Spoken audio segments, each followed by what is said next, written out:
Mesdames et messieurs, bonjour. Vous suivez l'élan africain et vous avez bien raison.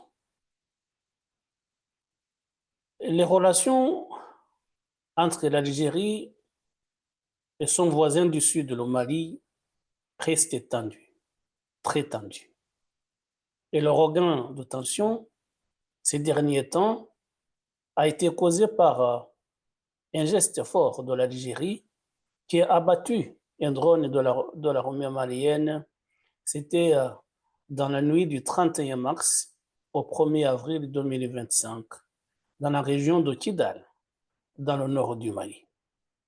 Le Mali ne l'a pas très bien pris, bien sûr, et accuse l'Algérie de soutenir le terrorisme. Et cet acte d'abattre le drone a été qualifié justement par le Mali d'acte terroriste. Et l'Algérie se justifie en disant que ce drone, le drone en question, avait en réalité violé l'espace aérien de 2 km. L'espace aérien algérien de 2 km. Mais dans une communication officielle, le ministre malien de la Sécurité intérieure a déclaré que l'Algérie soutenait depuis longtemps le terrorisme dans la région.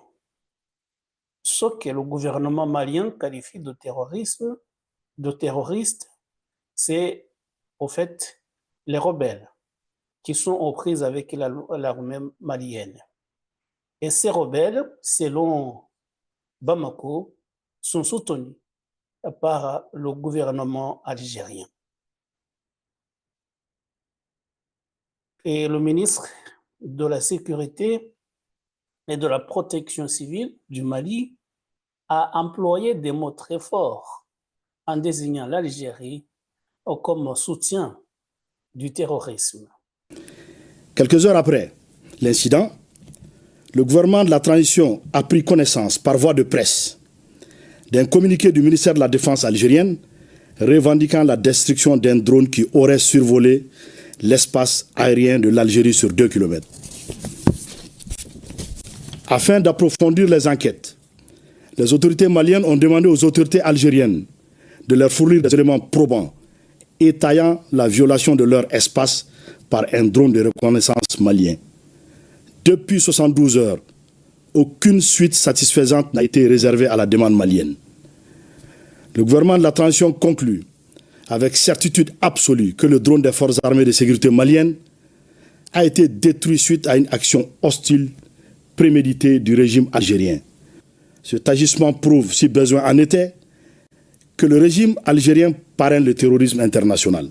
En effet, la destruction du drone a clairement pour effet, sinon pour but, d'entraver la neutralisation de groupes armés ayant revendiqué des actes terroristes. Ce qu'évidemment l'Algérie rejette, parce que l'Algérie, même si le gouvernement algérien ne nie pas soutenir les rebelles qui combattent le gouvernement malien dans le nord, bien évidemment, ce qu'il fait n'est pas du tout du terrorisme. Mais dans ce qui a surpris, ce qui est nouveau dans cette nouvelle affaire, c'est que les États du Sahel, les 3 États qui composent maintenant l'Alliance des États du Sahel et l'AES, ça veut dire le Mali, le Burkina Faso et le Niger, ont réagi en affirmant maintenant que ce qu'a fait l'Algérie, c'était contre les 3 pays, c'était contre toute l'AES. Ce qui est nouveau justement, puisque l'Algérie a abattu un drone du Mali, pas un drone du Burkina Faso, pas un drone du Niger. Mais pour les 3 États, si on s'attaque à un seul membre de l'AES, on s'attaque à l'ensemble. Et c'est ce qui est nouveau justement, c'est la décision de la conférence des chefs d'État de cette alliance, comme l'a expliqué le ministre malien des Affaires étrangères, qui a lu un communiqué de la conférence des chefs d'État de l'AES. Le Collège des chefs d'État de la Confédération AES rappelle qu'en application de sa décision en date du 22 décembre 2024, il a décidé, entre autres mesures, de faire de l'espace confédéral un théâtre unique d'opérations militaires. Par conséquent, le Collège des chefs d'État de la Confédération AES considère la destruction du drone des forces armées et de sécurité maliennes comme étant une agression visant tous les États membres de la Confédération AES et une voie perfide de promouvoir le terrorisme ainsi que de contribuer à la déstabilisation de la région. Cet incident est d'autant plus grave qu'il ressort des conclusions de l'enquête que la destruction du drone a empêché la neutralisation d'un groupe terroriste qui planifiait des actes terroristes contre l'AES. Le Collège des chefs d'État de la Confédération de l'AES condamne avec la plus grande énergie cet acte irresponsable du régime algérien en violation du droit international et à rebours des relations historiques et fraternelles entre les peuples de la Confédération AES et le peuple algérien. En outre, le Collège des chefs d'État de l'AES décide de rappeler pour consultation les ambassadeurs des États membres accrédités en Algérie. Le Collège des chefs d'État de l'AES, d'une part, rappelle au régime algérien que l'éradication du terrorisme demeure une lutte existentielle pour l'AES. Ce regain de tension, justement, menace la stabilité dans cette région. Évidemment, on ne va pas jusqu'à dire qu'il va y avoir une confrontation militaire entre les États de l'AES et l'Algérie. Mais dans tous les cas, il y a lieu de s'inquiéter. Ce qui a été décidé, ce sont des mesures qui ont d'abord été prises par le Mali, mais qui ont également été adoptées par les trois chefs d'État de l'AES. Ça veut dire qu'ils décident de convoquer les ambassadeurs des trois États accrédités en Algérie pour consultation, ce qui évidemment en diplomatie est un acte fort.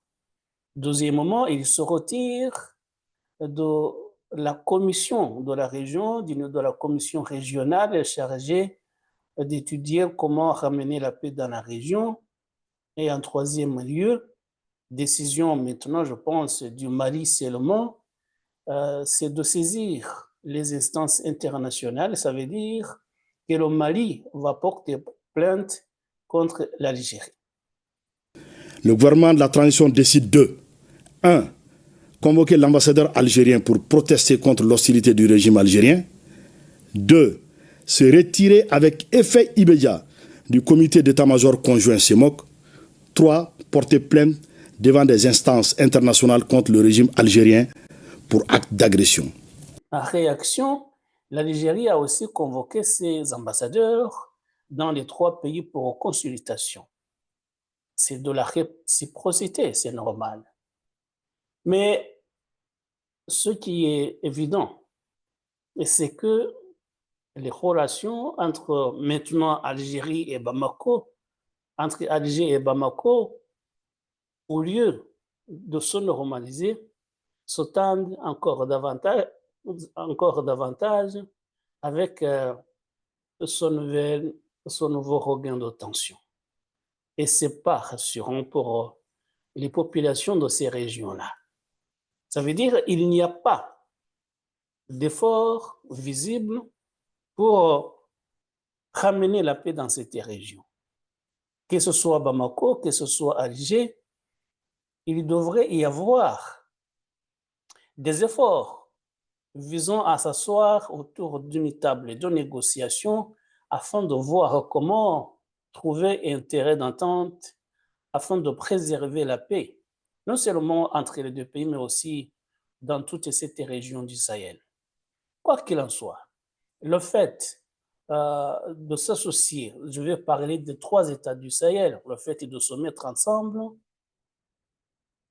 il devrait également, non pas mettre en avant, montrer les biceps, montrer qu'on peut en découdre avec l'Algérie, mais essayer également de se dire, est-ce qu'on ne peut pas voir comment discuter avec ce pays frère?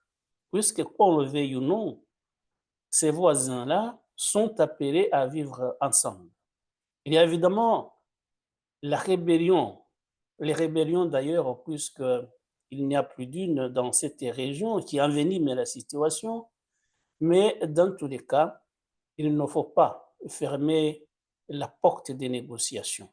Et donc, je vais dire que le Burkina Faso et le Niger, qui ont volé au secours du Mali et qui ont fait comme si l'Algérie avait abattu un drone appartenant à toute l'AES, il faudrait également, même si je pense que ça peut se faire en coulisses, mais il faudrait que les 3 pays disent au Mali, se disent entre eux, il faut quand même essayer de trouver une issue pacifique à cette crise. Je pense que ça peut se faire. Je pense sérieusement que c'est la meilleure solution, l'option d'avoir des négociations afin de mettre fin à cette crise. Même si les rebelles sont toujours là, même peut-être si l'Algérie continue d'apporter son soutien aux rebelles. Mais si les 3 pays s'assoient ensemble autour d'une table de négociation, ça veut dire également qu'il y aura des revendications ou peut-être des propositions de l'Algérie afin que l'Algérie arrête de soutenir la rébellion qui combat le gouvernement central du Mali. Ce regain de tension montre qu'en réalité, la paix est volatile un peu partout en Afrique. Il y a évidemment cette situation dans le Sahel qui constitue notre dossier du jour, mais il faut voir un peu partout, on y reviendra peut-être. Et je pense également à l'Union africaine, qui devrait essayer de jouer dans la médiation, parce qu'on ne voit pas l'Union africaine essayer d'essayer de proposer une solution de paix dans toutes ces régions du Sahel. On sait que ailleurs, on a vu par exemple dans la région des Grands Lacs, on y reviendra peut-être prochainement, il y a une médiation qui est en cours, il y a des médiateurs, mais cette crise du Sahel, surtout entre le Mali et l'Algérie, appelle également une certaine médiation de la part de l'Union africaine, puisqu'on ne va pas, entre Africains, laisser les pays frères s'entre-déchirer sans réagir. Et donc, on appelle l'Union africaine à essayer d'apporter son soutien, de proposer une voie de sortie à cette nouvelle crise qui vient encore une fois de s'intensifier avec cet incident avec l'Algérie qui a battu un drone de l'armée malienne. C'était dans la nuit du 31 mars au 1er avril 2025, ce qui a évidemment n'a pas du tout plu aux autorités maliennes. Et donc, je voulais tout simplement dire que c'est déplorable que les pays voisins continuent de vivre à couteau tiré alors que la paix est le meilleur élément, la meilleure solution pour une vie pacifique, des relations paisibles, non seulement entre les États, mais également et surtout entre les peuples. Et voilà, mesdames et messieurs, c'est ce que nous voulions dire aujourd'hui. Merci de nous avoir prêté attention et à très bientôt pour d'autres sujets. Portez-vous bien.